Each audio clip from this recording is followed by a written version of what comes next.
नमस्कार मंडळी, मी नेहा प्रभू तुम्हा सगळ्यांचं मनापासून स्वागत करते मीडिया टॉक मराठीवर. आज आम्ही खास छत्रपती शिवाजी महाराजांच्या मंदिरात आलोय. निमित्त खास आहे, कमळीचा वाढदिवस साजरा होणार आहे. गोड सरप्राईज हिला तारिणीने दिलेलं आहे. सो सगळ्या ते सांग कशी आहे. फक्त तारिणी ताईने नाही तर ऋषी सर, निंगी आणि मंड्याने या चौघांनी मिळून मला हे सरप्राईज हो. दिले, त्यामुळे मला खूप छान वाटतंय. नाही पण किती वेगळा विचार आहे ना हा, की महाराजांच्या म्हणजे आजच्या काळामध्ये आपण वाढदिवस साजरा करायचा म्हटल्यानंतर पार्टी वगैरे असाच विचार येतो, पण हा खूप वेगळा विचार आहे. आणि तू आणि महाराज खूप एक म्हणतो ना घट्ट नातं, आणि ते एक वेगळं समीकरण आहे जे आपण सुरुवातीपासून सेट केलेलं आहे. त्यामुळे ना ते एक सर्कल कम्प्लीट झाल्यासारखं वाटतंय. मला आधी सांगा की तुम्हाला व्यक्तिशः कसं वाटतंय, की निखिल म्हणून किंवा विजया म्हणून कसं वाटतंय. हे खूपच छान वाटतंय. मी जसं आधी पण म्हणाले की कमळीच्या निमित्ताने महाराजांच्या खूपच जवळ जाते मी, आणि महाराजांबद्दल अजून अजून अजून अजून म्हणजे खूप आहे त्यांचा पराक्रम, आणि तो सगळ्या पराक्रम मी हळूहळू हळूहळू सगळं माहिती मला मिळते, त्यामुळे मला खूप छान वाटतंय. आणि त्यांचं महत्व प्रत्येकाच्या आपल्या आयुष्यात किती आहे हे सगळ्यांनाच माहिती आहे, त्यामुळे वेगळं सांगायची गरज नाही. त्यामुळे मला खूपच छान वाटतंय. तुला कसा अनुभव झाला. ऑफकोर्स म्हणजे महाराजांकडनं आपण शौर्य हे घेतोच, त्यांचं शौर्य सगळ्यांनाच माहिती आहे. पण त्याचबरोबर मगाशी शिवानी म्हणाली तसं की महाराजांच्या गोष्टी त्यांच्याबद्दल वाचून आपल्याला तितकंच प्रसन्न आणि शांत सुद्धा वाटतं. सो तसंच या मंदिरात सुद्धा आहे. म्हणजे इथे आल्यानंतर एक पीसफुल पॉझिटिव्ह अशी एक वाईब आहे या इथे. त्यामुळे खूप छान वाटतं इथे येऊन, आणि मजा आली. ज्या वेळेला ना मंदिरात प्रवेश केला तेव्हा ना आम्ही आलो त्यावेळेला महाराजांची गाणी लागली होती, आणि त्यावेळेला समोर महाराजांची मूर्ती, त्यात ती गाणी आणि तो सगळा गाभारा. आणि नंतर जेव्हा हिने ही गर्जना केली, ती अंगावर अक्षरशः सतत काटा येत होता. तुम्हाला असा अनुभव आला असेल ना, म्हणजे तुम्हाला साधारण तसंच जवळपास जसं आम्हाला झालं, डोळ्यात पाणी येतं बघा आपल्याला. हा. तिचं तर आम्ही नोटीस करत होतो. म्हणजे ऍक्टिंगच्या पलीकडे जाऊन मला वाटतं ती स्वतः पण खरोखरच तिच्या हो. डोळ्यात पाणी तरळत होतं असं मला तरी आणि ती दिसलं. खूप छान म्हणते शिवस्तुती. हो. म्हणजे इट्स नॉट जस्ट की त्याचे उच्चार फक्त बरोबर आणणं एवढाच हे नाहीये, तर त्याच्यामध्ये जो एक फोर्स आहे, त्याच्यामध्ये एक ती शिवस्तुती ऐकल्यानंतर आपल्याला एक आपल्यात एक ऊर्जा जी आली पाहिजे ती येते तिची शिवस्तुती ऐकून. त्यामुळे ते तुझं क्रेडिट आहे. पण इनफॅक्ट मलाच, मी जेव्हा शिवस्तुती सादर करते, जेव्हापासून आता ह्या हो. सिरियलच्या निमित्ताने करत आली, तेव्हा प्रत्येक वेळेला मला एक स्वतःलाच अंगावरती काटा येत राहतो, आणि एक वेगळीच एनर्जी फील होत असते मला. बरं, आता मालिकेत आम्हाला काय नवीन पाहायला, म्हणजे वाढदिवसाची एक्साइटमेंट सगळीकडे पसरली आहे, तो आहेच, पण प्रेक्षकांना एक असतं ना की आम्हाला थोडं अजून सांगा अजून सांगा. तर तुम्हाला काय सांगायला आवडेल, थोडीशी हिंट द्यायला आवडेल का, किंवा काय सांगायला आवडेल. हिंट म्हणण्यापेक्षा मी हेच सांगेन की वाढदिवसानिमित्त गोष्ट उलगडणार आहे, थोडी थोडी थोडी थोडी, ते तुम्हाला बघायला मिळेल. आणि एवढंच सांगू तू काय सांगशील. तो मामा म्हणणार आहे. मी मम म्हणणार आहे. बरं, या मंदिराची एक खासियत आहे की महाराजांच्या शौर्याचं जे काही आहे त्याचं प्रतीक म्हणून बरेचसे प्रसंग प्रत्यक्षात इथे उभारले आहेत, आणि ते मगाशी तुम्ही सगळ्यांनी पाहिलेत. तुम्हाला असे कुठले असे पराक्रम आहेत बघा, आपल्याला महाराज चौथीच्या पुस्तकात पहिल्यांदा भेटले आयुष्यात, तिथे ते प्रत्यक्षात आपण म्हणतो की त्यांची ओळख तिथे झाली, आणि ते त्या सगळ्याची एक उजळणी इथे होते पाहताना. तर तुम्हाला कुठला प्रसंग असा आहे की जो आता पटकन असा म्हणतो ना की तो मी विसरूच शकत नाही, किंवा हा आहे की महाराजांच्या हातावर, म्हणजे महाराजांनी शाहिस्ते खानाच्या हातावर तुरी दिल्या किंवा काय असं, हे जे काही आहे ते मला असं कुठल्या प्रसंगात? वाटतं प्रसंगापेक्षा किंवा चौथीत आपली ओळख झालीपेक्षा, पण लहानपणापासूनच आपल्या सगळ्यांच्याच घरात आपल्यावरती त्यांचे संस्कार हो. होत आलेत, त्यामुळे प्रत्येक प्रसंग तितकाच लक्षात राहणार आहे. आणि महाराजांचे पराक्रम इतकं मोठं आहे, त्यांचा पराक्रम, की ते आपण एका एका प्रसंगात आपण मांडताच येणार नाही असं मला वाटतं. तुझ्या बाबतीत काय.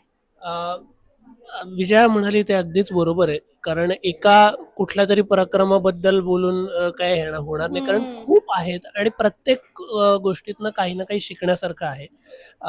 पण एक खूप लोकांना त्यांच्या म्हणजे शाहिस्ते खानाची किंवा अफजल खानाची गोष्ट प्रत्येकालाच माहिती आहे. हो.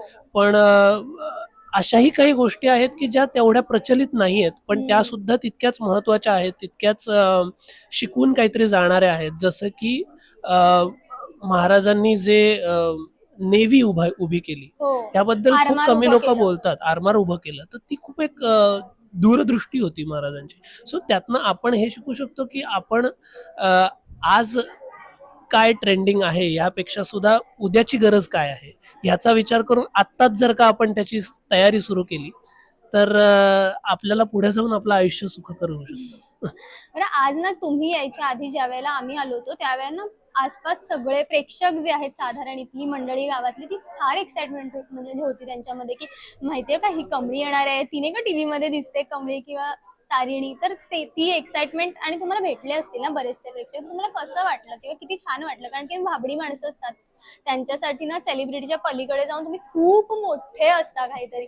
तर एखादा गोड प्रसंग आजच्या दिवसातला सांगायला आवडेल तुम्हाला? कारण लहान मुलांपासून सगळ्या आज्या काक्या सगळ्या येत आहेत. मला सांगायला खूप आवडेल की आमच्या मालिकेचा एज ग्रुप असा स्पेसिफिक नाहीये. म्हणजे लहान मुलांपासून ते आजी आजोबांपर्यंत प्रत्येक एज ग्रुप म्हणजे लिटरली 1-1.5 वर्षापासून लहान मुलांपासून मुलांचं फॅन बेस अनिका आहे, म्हणजे हो. लहान मुलांना अनिका खूप आहे. प्रचंड आवडते. आणि मला खरंच खूप सांगायला आवडेल की लहान मुलं इतकी इन्स्पायर होत आहेत कारण की ते म्हणजे त्यांना महाराजांचं आणि कमळीचं जे नातं आहे ते त्यांच्यात बिल्ड होत चाललंय. म्हणजे आपल्या मालिकेद्वारा त्यांच्यावरती जर संस्कार होत असतील हे तर ही खूपच छान गोष्ट आहे आमच्यासाठी. आणि खूप मला वाटतं ती जबाबदारीची पण गोष्ट आहे आमच्यासाठी ऍक्टर्स म्हणून पण, की आपण किती जबाबदारीने कोणावरती तरी असे संस्कार चांगले घडतायत.